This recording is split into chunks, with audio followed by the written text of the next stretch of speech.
मुंबई पुणे दरम्यान असलेल्या टायगर व्हॅलीजवळ आल्याच्यानंतर आपल्याला नेहमीच अचंबित व्हायला होतं.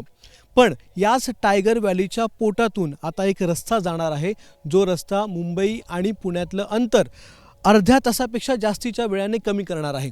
मी सध्या त्याच रोडवर आहे, त्याच रस्त्यावर आहे. याचं नाव आहे मुंबई पुणे मिसिंग लिंक. आता या मुंबई पुणे मिसिंग लिंकचं काम हे 98% पूर्ण झालेलं आहे आणि त्याच रस्त्याचं उद्घाटन कदाचित 1 मे रोजी होणार आहे. आता हा प्रकल्प इतका महत्त्वाकांक्षी, इतका मोठा, इतका अवघड का आहे?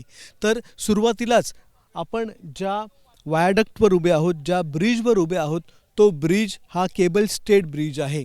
या ब्रिजच्या बांधकामाच्या वेळी असंख्य अडचणी आलेल्या आहेत. हा जवळपास 180 मीटर उंच असा ब्रिज आहे.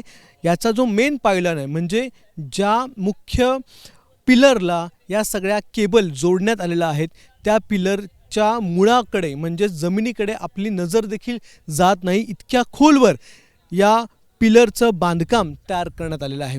तिथून वरती हळूहळू बांधत आल्याच्यानंतर केबल स्टेड असे हे 2 ब्रिज बनवण्यात आले.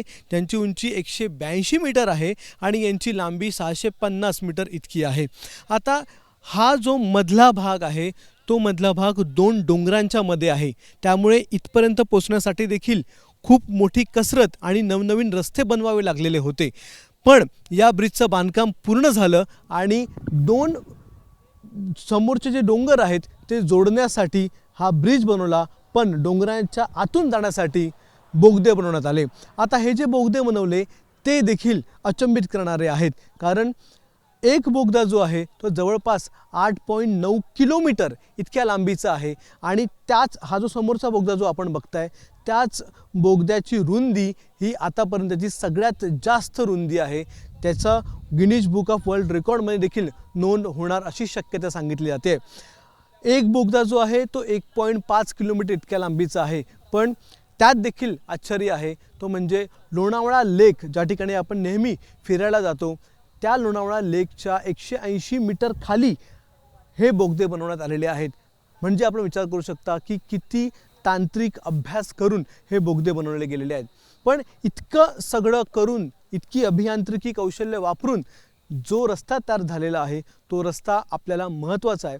कारण मुंबई आणि पुण्याच्या दरम्यान जो भोरघाट येतो, त्या भोरघाटात वळणावळणाचे रस्ते आहेत, नेहमी दरडी पडत असतात. त्यामुळे रस्ते बंद करावे लागतात, वाहतूक कोंडी होत असते. हे सगळं आता आपल्याला मिळणार नाही, कारण आपण खोपोलीवरून पुढे आल्याच्यानंतर जो खालापूरचा टोल नाका आहे तो क्रॉस झाल्याच्यानंतर पुढे आल्याच्यानंतर आपण थेट या मुंबई पुणे मिसिंग लिंकच्या माध्यमातून 13 किलोमीटरच्या रस्त्याने पुढे जाऊ आणि पुण्याच्या इथे कुसगावला बाहेर पडू. म्हणजे भोर घाटात आपल्याला जावं लागणार नाही आहे. म्हणूनच 6,500 कोटी रुपये खर्च करून मुंबई पुणे लिंक बांधण्यात आला. आता हा प्रकल्प पूर्ण झाला आहे.